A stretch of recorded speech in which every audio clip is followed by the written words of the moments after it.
Good morning. Good morning. We ask that you find seats and quiet yourself in preparation for our service.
Good morning. To you here in the sanctuary and those joining us virtually, a warm welcome to Covenant Mennonite Fellowship. We are happy that you have chosen to worship with us today. My name is Sandy Miller, and I am your worship leader.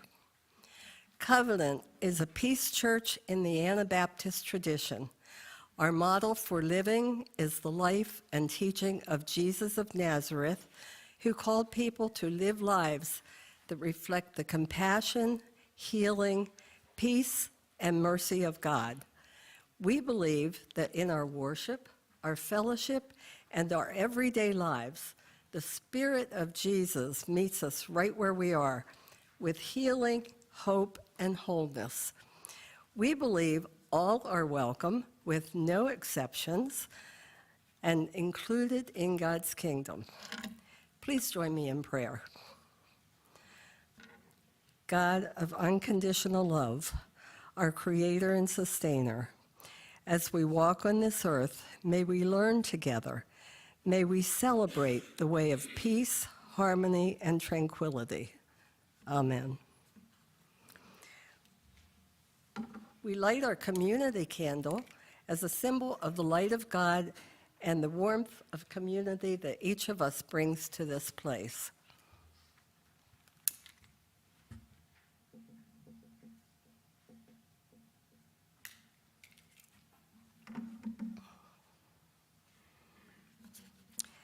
And a special welcome to our guest here at Covenant. If you would like to be introduced or introduce yourself, now is the time to do that. And we do have a roving mic. Please wait for the mic so that everyone can hear you. And if you're introducing someone, please state your name first.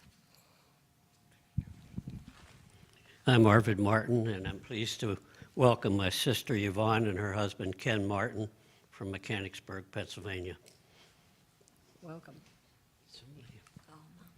Oh, right here. I'm Marie Clemens and back from Goshen for the season here. And I would like to introduce my daughter, Rhonda Talbot from Indianapolis. But I'd also like to thank this church very much and people for the many thoughts and prayers, especially this last year, and the messages and the especially people who were able to come to Goshen for Donald's celebration of life. We really appreciated that. And then the planting of the tree here at the lot means a lot to my family and to me. So thank you so much for all the support. And we're glad that you're here.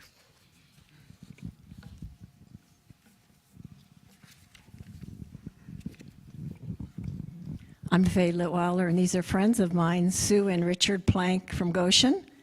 They are down here visiting relatives and sunshine.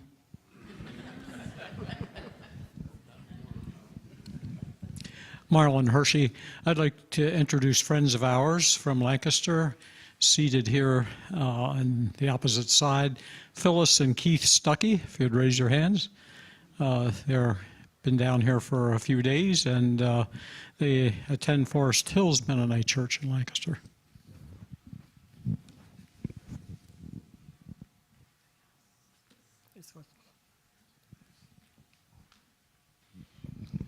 We're Lee and Marilyn Brockmiller, visiting from Freeman, South Dakota. Welcome.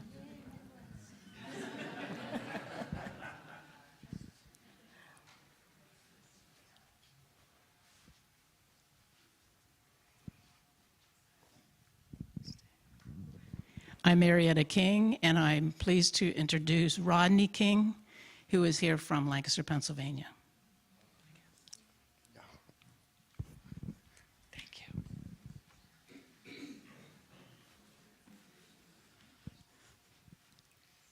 I think that's it. Leon?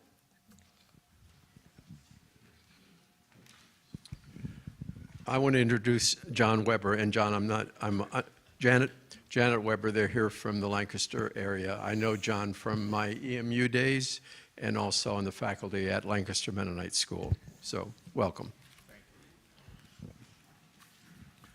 Good morning. Please turn in your hymn books to hymn number 5, All People That on Earth Do Dwell, and if you would stand in body or spirit to sing.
call to worship is printed.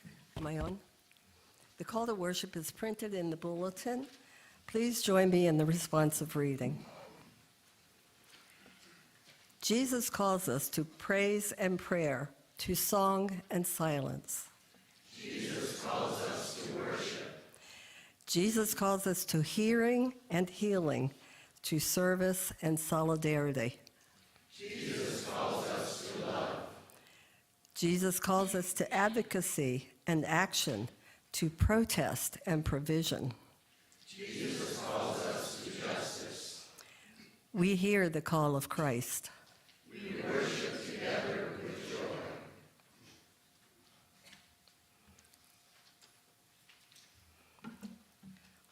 We light our peace candle to remind us to pray for peace and to act for peace.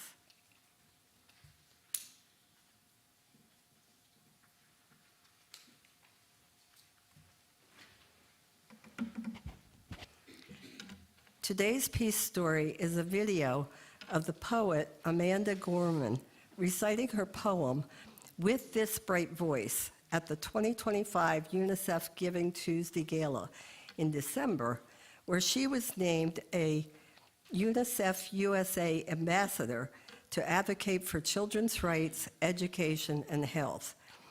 Her most famous poem is "The Hill We Climb," which she recited at President Biden's 2021 inauguration. And we'll play the video. With this bright voice we speak, audacious and audible. What yesterday we might have called obstacles, today are opportunities that make us unstoppable. We respond in every strife and struggle because every child is phenomenal, and to every child we are responsible. This is not just purpose. Now, more than ever, it is possible.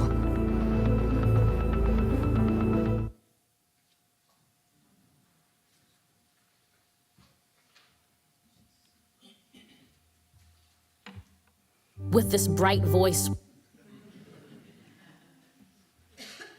sorry, that was a short clip, and I apologize. I thought it was the long version. Okay. Do you want me to take a minute? No, that's fine. We'll leave it at that. But I was going to tell you, in all of her poetry, one of the things to watch for is how she uses the pronoun we. She uses that to bind us into one people and a vision for all in all of her poetry. And she recently has written poems about Renee Good and Alex Pretty, who were murdered by ICE in Minneapolis in January. And you can find those poems online by Googling Amanda Gorman. I invite you to stand in body and spirit and greet those around you with the blessing of peace.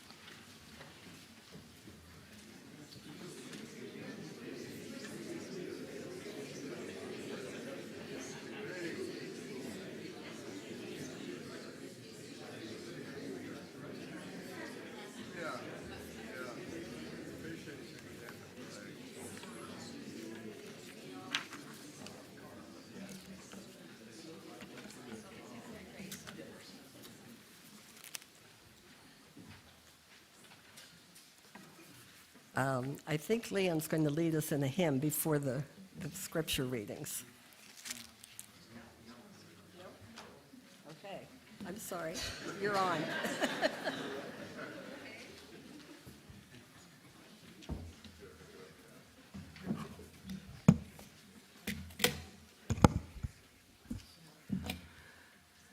Isaiah 58, 1-9.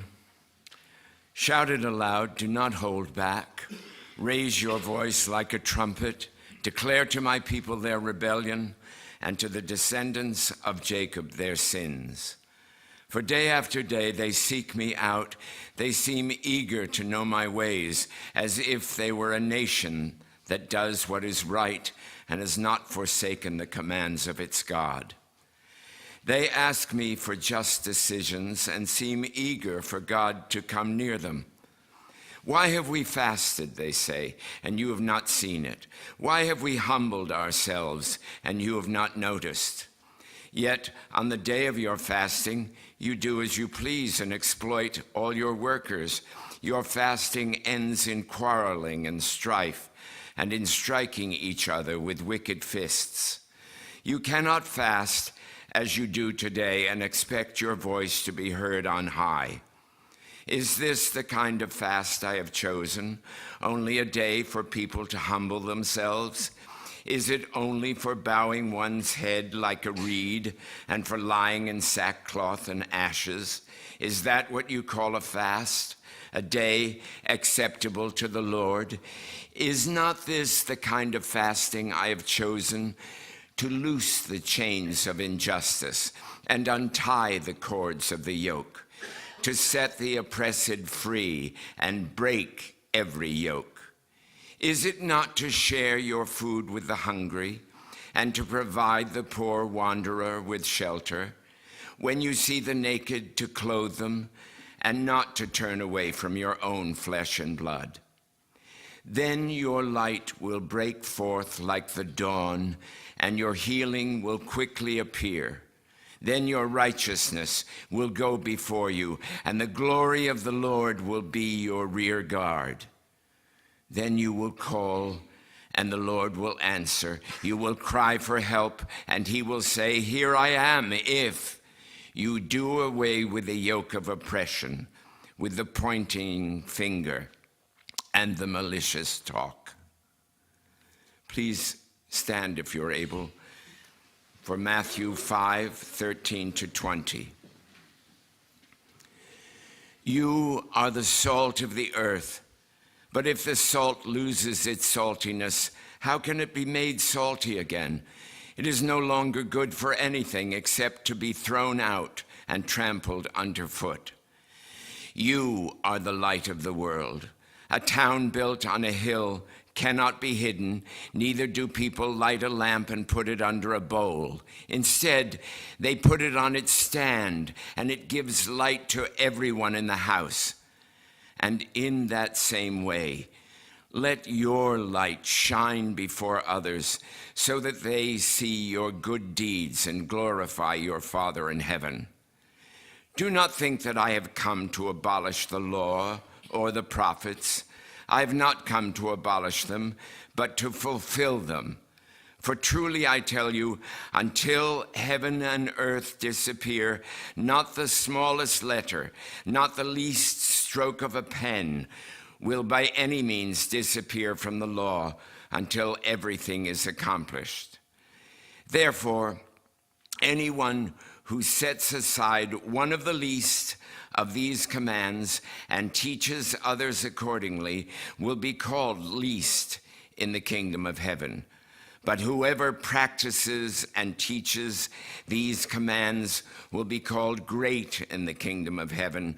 For I tell you that unless your righteousness surpasses that of the Pharisees and the teachers of the law, you will certainly not enter the kingdom of heaven. Please be seated.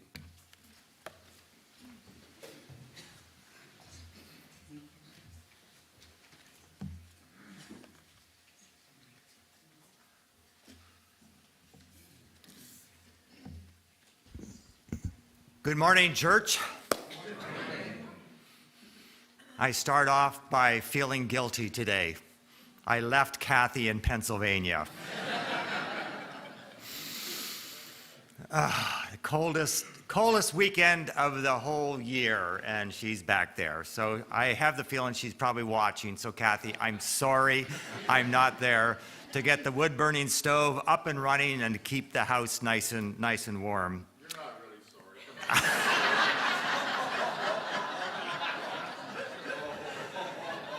I have to say, the stars are realigned. My friends are wearing shorts again to church.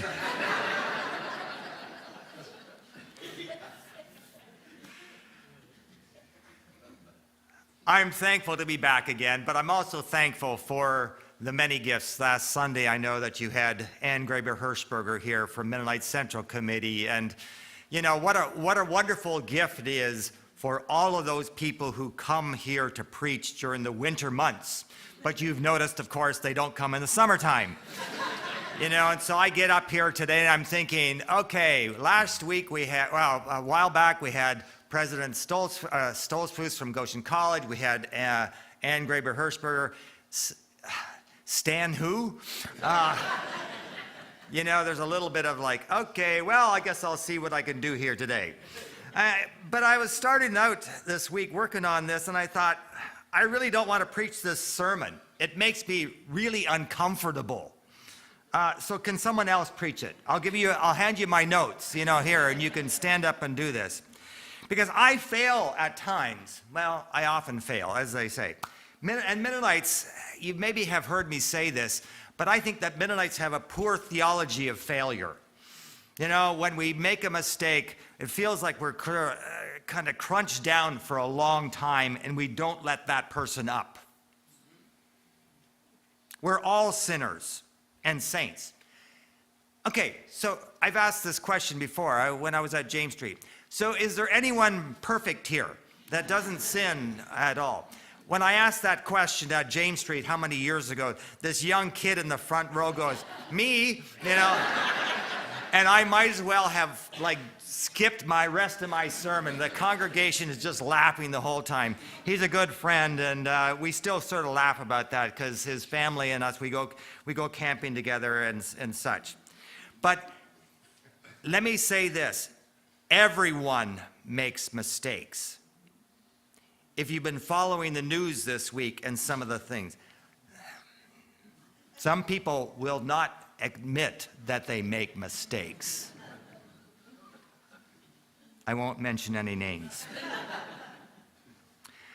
Isaiah 58 mocks worship that's preoccupied with ritual and blind to need. It challenges religion that ignores God's intent for creation and dehumanizes people. Authentic worship occurs when Sunday morning, what we hear and sing and so on is connected with the rest of the week. It's connected to the needs of the hungry and the hopeless. The community here in the Isaiah text is indicted for the wrong kind of religion, busyness without involvement. And Isaiah comments on blatant, self-serving religion. And such religion is dishonest because it's done only to enhance the self. It's phony. It's disconnected with the realities of life. It's more about me and Jesus, I guess you would say. And I struggle with that when I hear some of the nuances in some of our religion these days. But there's a counter argument in verses 6 and 7 here in the Isaiah passage. Faith here is concrete and it's daily. God's presence is found in the daily embrace of the neighbor, the person who's hungry, the poor. This spirituality brings joy and well-being. Engaging in God's fast is caring for others. It brings healing, but not just for ourselves. It's healing for you and for me. Now, caring for others is something that I think we learn along the way. And when I stop and I think about my younger years, I don't want to get into my younger days, too much. Those were some difficult days. And it's interesting. I was a residence director at Goshen College for a couple of years. And I never worried too much about the students in my dorm. They're aged, 18 to 22. Because the interesting thing is, down the road, suddenly, there was one guy, he was one of the biggest jerks in my dorm, and he's a pastor now. I've always said this, that I wish somebody would do a study on those persons who are kicked out of our church schools or just about kicked out and to see what they're doing these days. We might be surprised. But probably the best thing in my young adult days was when I dropped out of school. And everybody kind of like, oh dear, what's going to happen here? I went into voluntary service. And suddenly I started recognizing that the world was not just about me. And that I have more than I ever could have imagined. Loving family, community, supportive people. You know, I started counting my blessings, as they say. Do you remember that? Remember that song, Count Your Many Blessings? Name them one by one. Name them one by one. Do we really name those blessings in our lives? But it took me to step out of my, gut or whatever like that, and to look beyond myself and just the things that I need and recognize that there's an incredible number of needs in the world. There are people who are hurting. And how do I insert myself into the lives of others? Now, I was shocked this past week. I have never preached on this Matthew text. How many times over the years have I encouraged people about being salt and light? And what was really frustrating, I'll say this, over the last, several months, I always look back to say, okay, did I preach on this before? So I've never preached on this one, so you're getting a fresh sermon. You're not getting something that I preached 5 years ago or anything like that. But I have to admit that I'm amazed at how many of the texts that I've been preaching on over the last few months I have not. I've had to start all over again. It's destroying my golf game. I haven't been able to get out and spend as much time out on the course. So I have to spend time working on a sermon of all things. Jesus begins by warning that salt can lose its capacity to season. It can fail what it's intended to do, and so it becomes useless of all things. The disciples hear a warning to take seriously the call to be the church in the world. Salt plays a vital role in everyday life. Disciples have a similar role. Not fulfilling that role is like salt that has lost its taste. And Jesus says that such salt serves no purpose whatsoever. It is useless and it's to be thrown out. Jesus also gives us this image of being light in the world. A city on a hill cannot be hidden. The very nature of light is to be visible. It would be crazy to put a lamp under a basket. Oh, there's another old song. This light of mine, hide in it. No. Don't hide it under a bushel. We're not supposed to do those kind of things. But that's the call here in our lives. So I stop and I think about the theology that I was learning when I was a kid, and some of it's pretty good. It's pretty simple, but I'm amazed as I was working through this sermon, all these things that were coming back to me from when I was a little kid. And I began to think how thankful I was to grow up in a church that taught me those things. Light and salt are functional metaphors. They do something openly. They impact the surrounding environment. Disciples are not called to retreat into a private spirituality. They're called to the marketplace. They're called to be in the world. When I was studying at Fuller, I had a professor. He was an atomic physicist who was an ordained Presbyterian layperson, whatever like that. And his theology was about challenging us as pastors and congregations to be out in the world, into the marketplace. We're not supposed to just sort of hide by ourselves. And it's interesting, though, and I don't know how many of you ever heard of the 7 pillars of the charismatic movement. That basically, the theology behind that is that God commissions disciples to instill Christian values across 7 society pillars: religion, family, education, government, media, arts, and business. I would say this, that it's a good idea, but it's being applied wrong these days.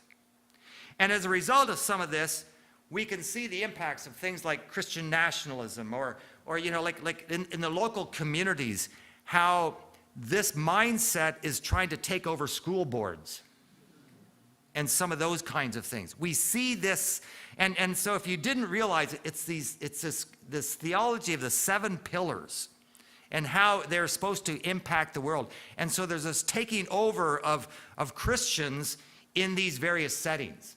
And it's really disturbing because they are bringing a certain kind of value into these settings.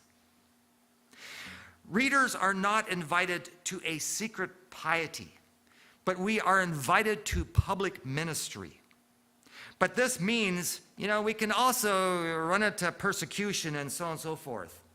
And a sustained life of struggle can easily result in retreat into a private world. You know, a few weeks ago, we heard John Sharp here. He talked about the early Anabaptists and that. And the early Anabaptists were pretty out there, you know, but they also ended up retreating to a private world. And so a lot of us have heard this thing of Mennonites being the quiet and the land. My guess would be most of you, quite a few of you, have heard that. But over the number of years, I was heavily involved in youth convention planning for the Mennonite Church. I started back in the mid-'80s, and I kept going into the '90s. And it always seemed like every year, every convention, we would bring somebody in from the outside, you know, an outsider who liked us Mennonites. Probably one of the first persons I heard was Tom Sine back in 1985 at Iowa State University, Ames, Iowa. Actually, that's where Kathy and I met, you know, and so the rest is history, as they say. But after that, there were people like the Tony Campolas and various people like that. But they were always challenging us, you know what, you have something to share with the world. Get out there and do it. Well, okay. Not sure we succeeded all that well. Several weeks ago, when John Sharp was here, he asked the question, when we loop back to Jesus, what do we see? And how does Jesus shape us now? If the kingdom points to a personal lifestyle, it also envisions a calling for the community. Those who respond to the claims of the kingdom have to have a role to fulfill in the world in which they live. Now, I have several PowerPoints this morning, so Ellen, if you would put them up here or start. You know what I'm going to do? I'm going to read on this side because I've noticed that everybody goes over to this side. And I don't want this side to be feel left out. And this comes out of the Believer's Church commentary, the Matthew text. And there's a guy by the name of Lauren who started attending. He's the New Testament editor. So we need to have him preach one of these days. When he's back from his cruise. Dietrich Bonhoeffer opposes those content with an invisible church. Jesus' followers are a visible community. Their discipleship visible in action, which lifts them out of the world. This distinctiveness from the world, notes Gerhard Lofink, is essential to the mission Jesus gives to his community. The radiant city on the hill is a symbol for the church as a contrast society, which precisely as contrast society transforms the world. If the church loses its contrast character, if its salt becomes flat and its light is gently extinguished, it loses its meaning.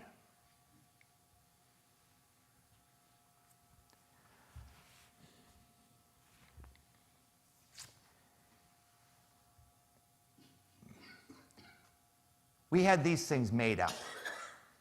And I don't know if some of you have seen these or not. You know, if you want to give one to a friend or something like that, I would encourage you to do that. Thank you, Ellen and Jane. I think you two are the ones. I think they're great. What I found interesting, I was looking at this, and at the very bottom it says, "Welcome to Covenant Mennonite Fellowship." You know, I don't know how many of you have driven past signs along the road for church. All are welcome. Don't get me going on that one. What I like at the bottom of this, that we have said this, with no exceptions. And I think that is good, but I also was looking at some of the other language in here. It says, "We believe all are welcome." You know, and that's typical for signage in churches and that. I don't know that we've really thought a lot, or I've really talked about. There's another word in that sentence, and the word is included. Do we welcome people? Do we include people? I'll tell you a story. A number of years ago, a young man started attending James Street Mennonite Church, a young gay man. And he had been attending various churches throughout his life after he came out. He was always welcomed, but he wasn't always included. He couldn't become a member of the churches.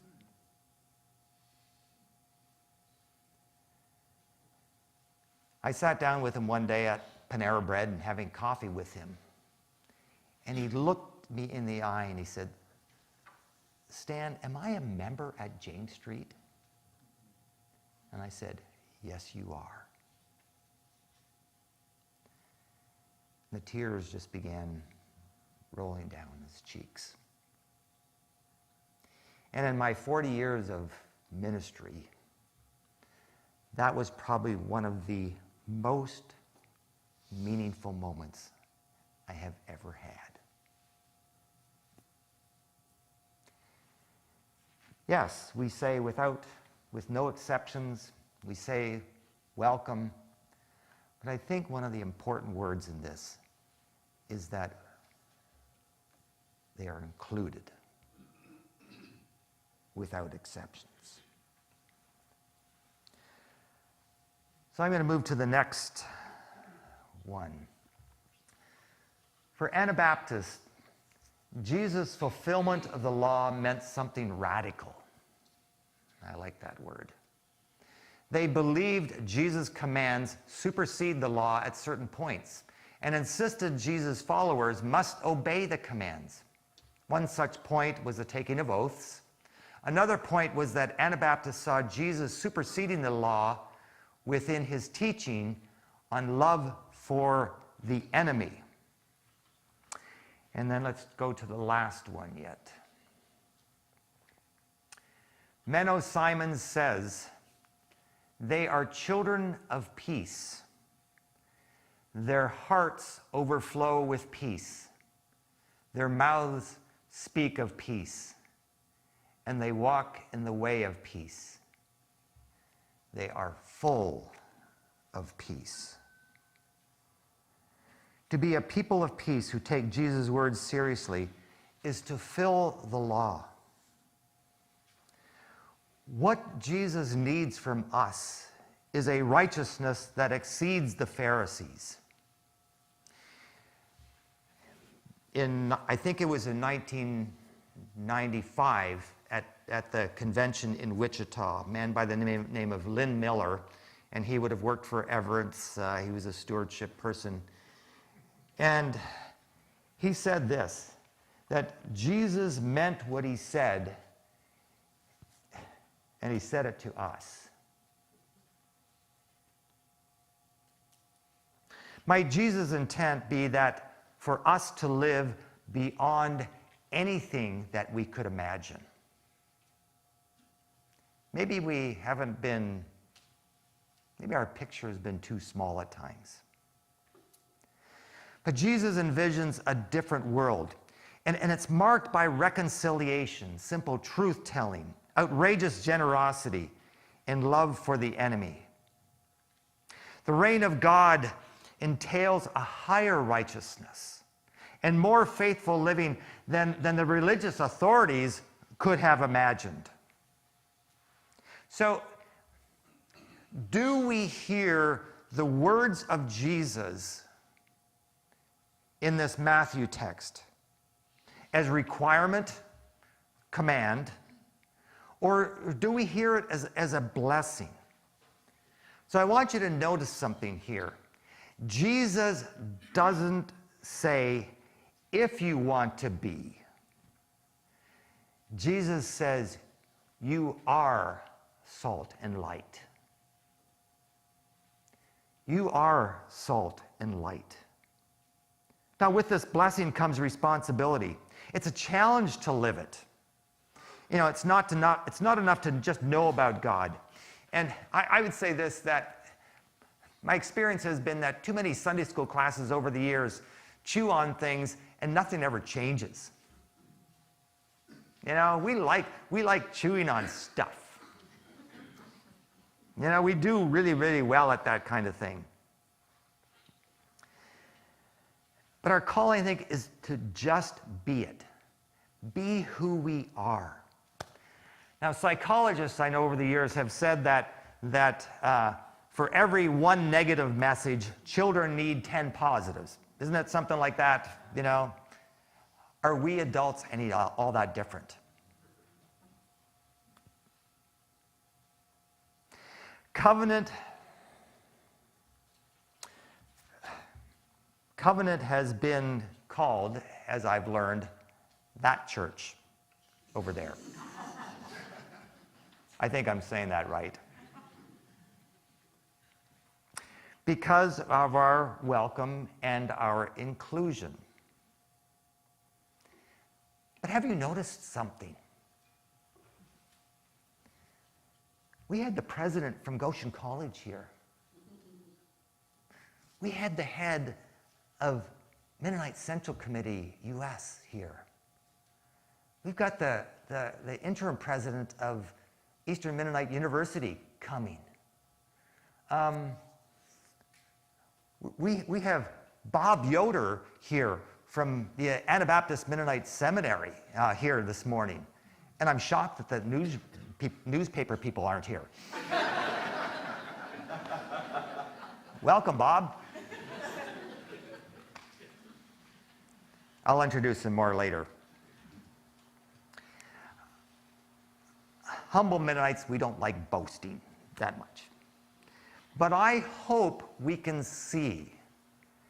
I hope and pray that Covenant Mennonite Fellowship can see how we are being salt and light in this world and live it. Just be it. Just be who we are. And not everybody may like us, but that's okay. That's okay. Who are the salt of the earth? They are the humble, the ones who mourn, the meek, and those who thirst after doing what is right. Who are the merciful? Who are the light? They are the merciful, the pure in heart, the peacemakers, and those who receive abuse for standing up for what is right. Salt, light, they cry out against empire, abuse of power, imperialism, narcissism, and complicity. If you have lost your saltiness, or if you feel like your light is barely visible, then I'd encourage you to ask why, what's happening? and ask what barriers there might be in your life.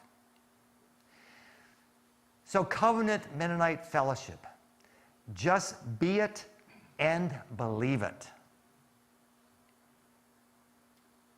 Because Jesus says we are salt and light in this world. And live every day recognizing who we are. That's all you and I can do. And so maybe this sermon isn't so tough to preach after all. The reality is we're all a bunch of saints and sinners. But just let's be it together and let our light shine in the world. Join with me for a few moments of silence.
Jesus, we give you thanks this day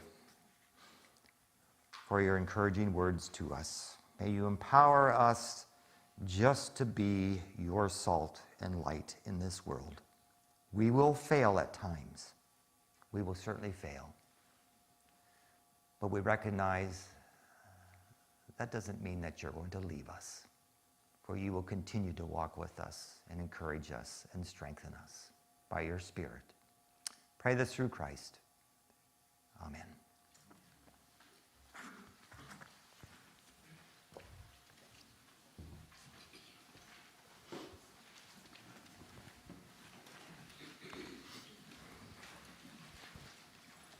We'll be turning your hymn book to hymn number 797. 797, You're a People of God's Peace.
For our prayer time today, I just want to mention a few things. We're just thankful for the healing that is happening amongst a number of people within this congregation, but we also want to be praying for Paul Ryder. I know that he's not here today. He sent me a text saying that he had some other things happening, but he's going to be having surgery down the road. But yeah, we recognize that there are needs within the congregation, within our community. We're thankful for Mennonite Central Committee and Ann's message last week. We're thankful for the Super Bowl that we're having here, kind of thing. And some people even wear the colors of their team here. I won't mention any names, but they're really tall and they have a beard. And let's see, what else is there? No, not that one. Anyways. So I'm kind of laughing. This year it'll be fun to sort of watch the game without having to get too involved in it, since the Eagles are not in it. I can just kind of relax and enjoy the game, and who cares? I would encourage us to continue to pray for the pastoral search here. I know within the last little while, I've learned of a number of Mennonite churches that are hiring agencies to find pastors, and they're paying some fairly large dollars, and I said, God called me to the wrong thing. I should have been a headhunter. And so I asked the search team, I said, okay, so if I find you a pastor, do I get part of that $20,000? And they said, well, we'll continue to pray. But I'm thankful for the things that go on here, for the Sabbath gardening and for the piece by piece. And I know that this group, Helping Parents Heal, is meeting here in our facility. So I'm always thankful when there are things that are going on within the life of the church, using our facility and our grounds and that kind of thing. I would say this, it's cold back in the north. And I was on the Lancaster County Food Hub board for many years and various other things like that. And the concern for the homeless, the shelters and all there's just, they're just overflowing. So I would just ask your prayers for people in places like that are struggling, with the cold and the snow. The one that was brought to my attention, I'm not sure how many of you, some of you would know Doug and Don Graber, and they are part of Agape Flights, is that what it's called? And this plane that went down in Haiti where 2 of the pilots were killed, and so we want to remember that ministry as well. Boy, that must be really hard to have to deal with that kind of thing. So keep Doug and Don and that ministry in your prayers because of the sad accident that happened. But I would invite you to a time of prayer now, and I will give you opportunities to speak verbally some of the prayers that are on your heart and mind today. So, faithful God, we come to you mindful of winter's challenges. We pray for safety on icy roads, for warmth for those without shelter, and for patience and kindness in our daily interactions. Make us attentive to one another, quick to offer help, and willing to share what we have. May your peace guide our hearts through these colder days. We place our hope in you, the faithful God of winter and spring alike. We bring to you the concerns of this congregation, the spoken and unspoken, the known and unknown. Hold each person and place in your care. Be near to those in our nation and the world who are impacted by war, oppression, and unrest. And so comfort those who suffer, protect the innocent, and strengthen all who labor for justice, reconciliation, and healing as we speak their names now.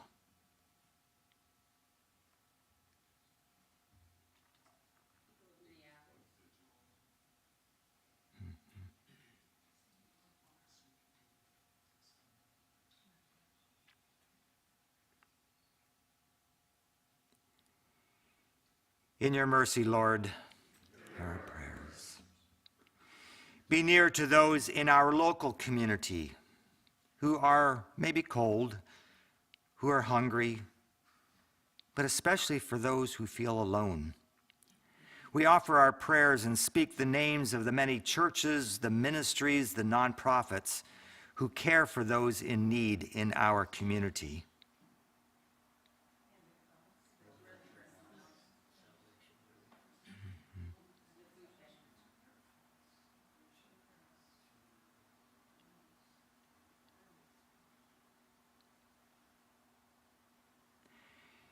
In your mercy, Lord,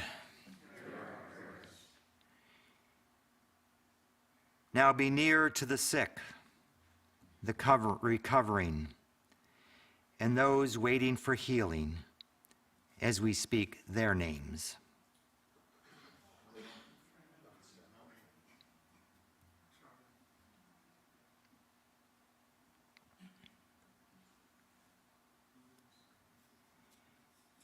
In your mercy, Lord. And now I would invite you to stand as you are able and join with me in reading the prayer that Jesus taught us to pray.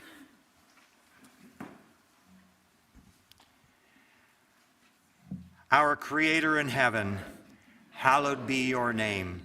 Your kingdom come, your will be done, on earth as in heaven. Give us today our daily bread. Forgive us our sins as we forgive those who sin against us. Save us from the time of trial and deliver us from evil. For the kingdom, the power, and the glory are yours now and forever. Amen. You may be seated.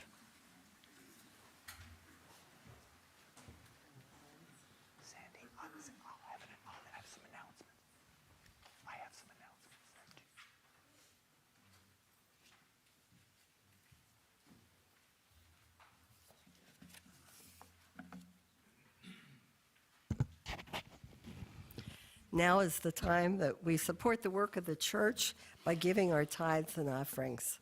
Would the ushers come forward?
Let us pray.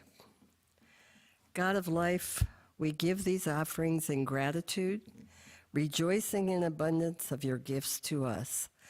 We give these offerings in hope, responding to the needs of the world. Amen. I want to especially thank Isla, our guest pianist, for her lovely music this morning, Isla Stolzfus. And we recognize that many people are behind the scenes in putting this service together. And a lot of the names are printed on the back of your bulletin, and we give all of those people a hearty thank you. I think Stan has some announcements, and then also Andrew does.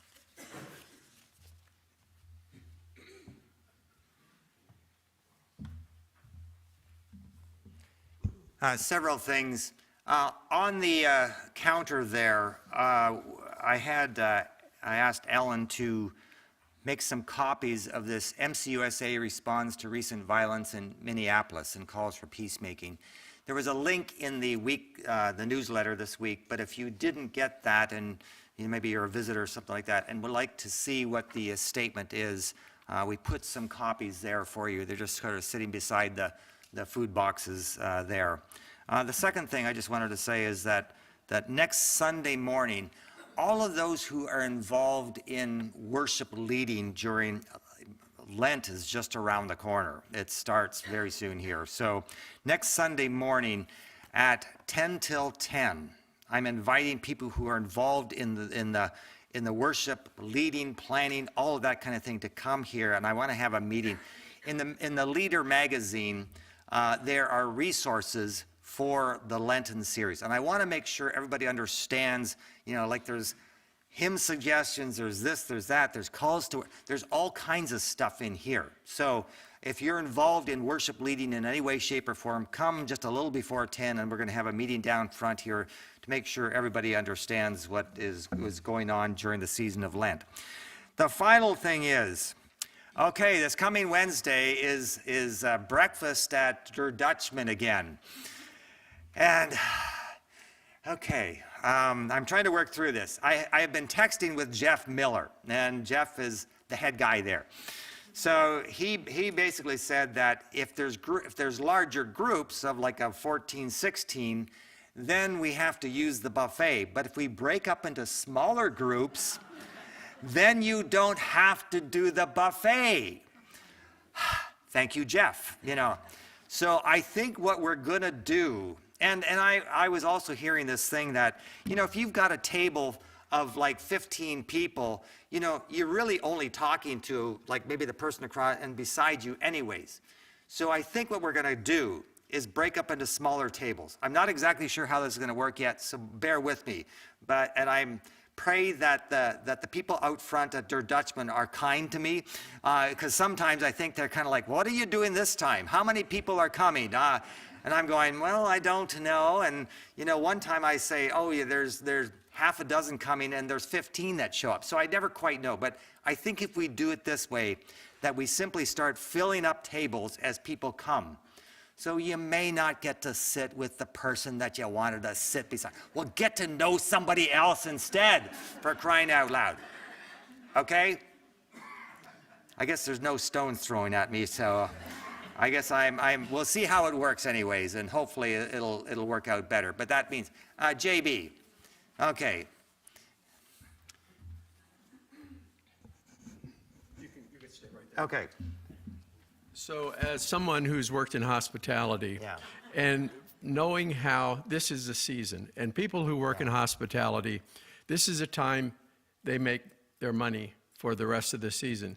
If we're going to sit there for an hour and a half, then we need to reflect that in our tip. A 20% tip is not adequate if we're there for an hour and a half or two talking. Just a word to the wise. Okay, thank you. I know I was not in line. I didn't ask to speak. Yeah, I know. I was going to say you're out. You're out of order, JB. Sit down. Okay, so JB, I'm going to follow up. I've learned about tipping from my oldest daughter, who has worked in a Korean barbecue restaurant for quite a few years.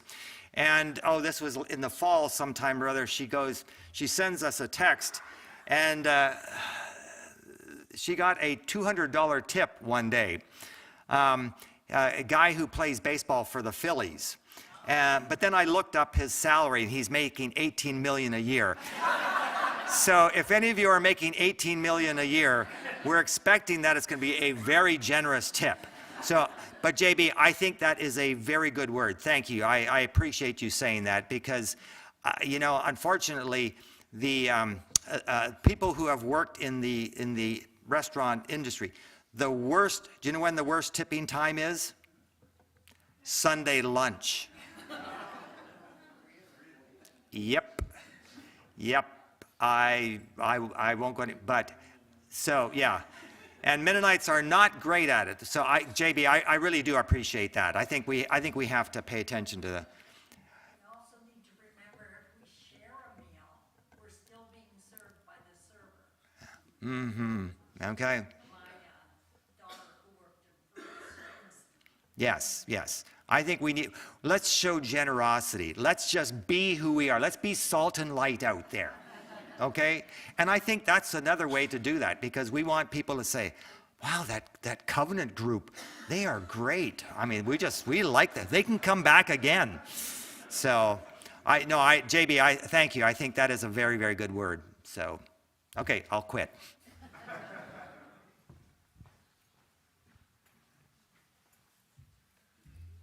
JB, I really appreciate that too. I think it really matters for our reputation in the community. It is a matter of witnessing to be generous because people know we're there as a Christian group. So thank you.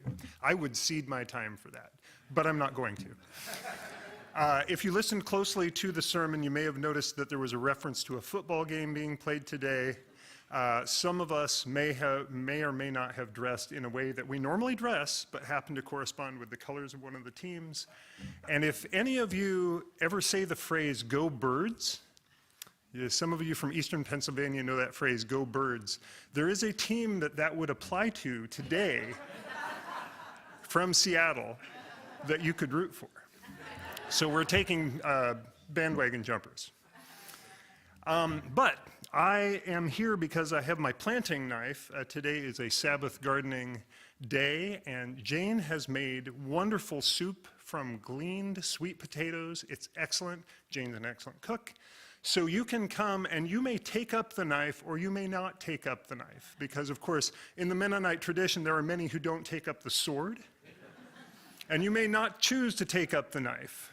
And that's okay. You can come be part of Sabbath gardening anyway, whether you choose to take up the planting knife or not. It's going to be pretty easy to plant this out. We've got it all prepped. It's just the easy part of sticking the plants in the ground. And we would love to have you join us, even if you don't plant, even if you don't take up the knife. It's going to be easy to get this done. And Sabbath gardening is partly about Sabbath, about spending time together. So we hope you'll spend a little time, have a little soup after the service, and we'll get this planted out together. Thanks. And I'm going to invite Bob Yoder up here to just say a few words. We're glad to have Bob in our midst this week. He works for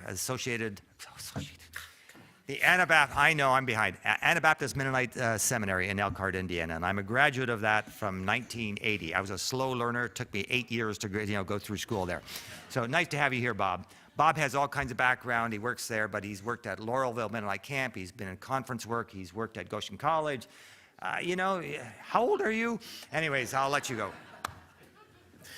So my role is Director of Development. So I love this talk about generosity and tipping and all those kind of things. I've sat here for over 2.5 hours. So if you want to do the math in terms of tipping for somebody, that would be, I wanted to bring greetings from AMBS in Elkhart, Indiana. I'm glad to be here, especially Thursday night as I was sitting in the Fort Wayne airport watching the snow come in and then the emergency vehicles race down the tarmac, and the plane that was supposed to bring me here was escorted in by the emergency vehicles, and my concern was, oh shoot, I'm going to get out of Indiana. It was cold and snowing, and I know we were going to have more snow the next day, and it turned out it was a mechanical failure of something or faulty sensors or something. So we did get out, and I'm texting with my wife saying, I don't really want to be here in Fort Wayne. I at least want to get out. I want to get to the sun. I haven't seen that in a couple of months. And she did text me back, and she said, well, I hope the plane is safe for you to get on. And I wasn't even thinking about that. I just wanted to get out. But I'm glad to be here. I'm glad to be here with you folks. Thank you so much for those of you who are generous to AMBS and as a church as well. You have supported AMBS over the years. If you don't know much about AMBS, I describe AMBS to people that we have two wings or two lungs of ourselves. The one wing, the one lung, is our graduate degrees that we offer to people, master's work, doctor of ministry that we just started. The other wing, lung of ourselves, is also the non-degree work that we offer, ways that we support leaders in the church, pastors here in the United States, Canada, and also around the world.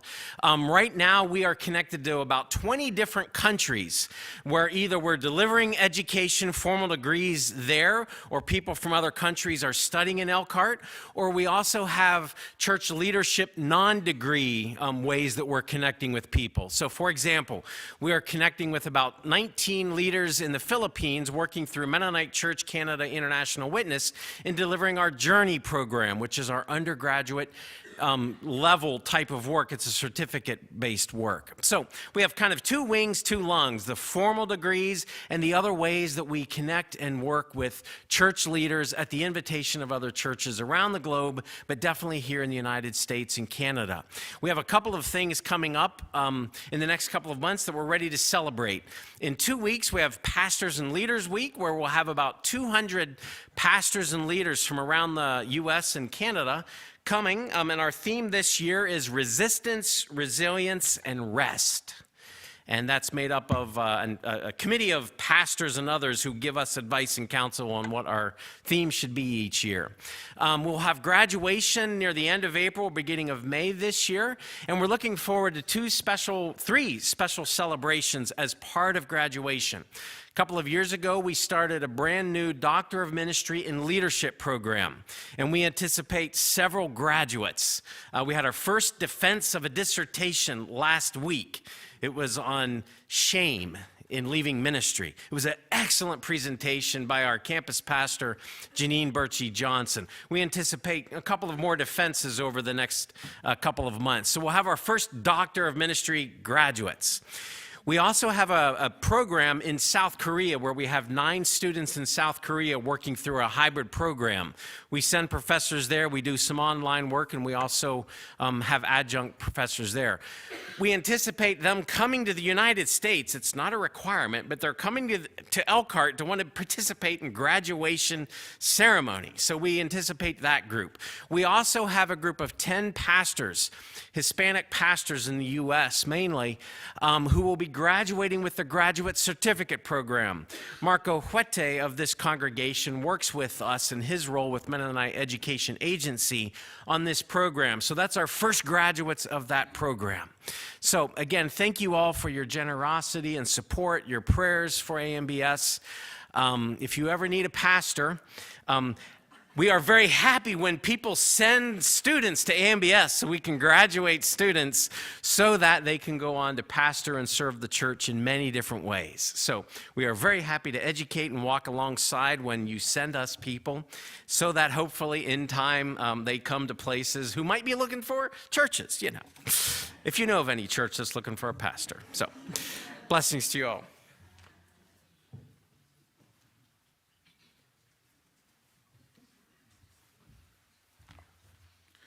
I just want to say to JB, I appreciated your comment about tipping. Perhaps you could spread the word in Pinecraft for those riding the bus between. Full disclosure, I drive bus.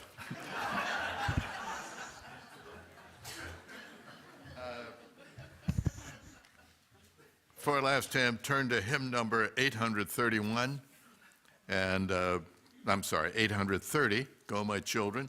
And we're going to sing the first verse. If you please stand in body or spirit.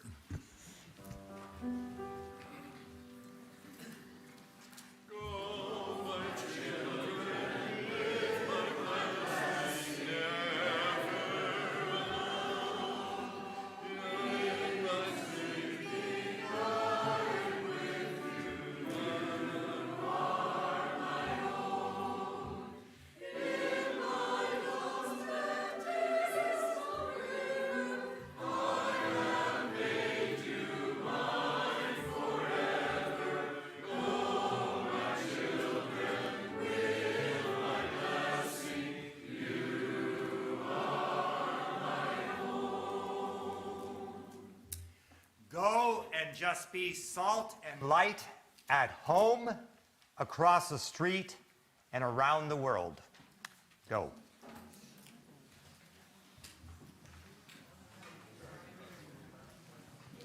Thank you, Sandy. Thank you, Leon.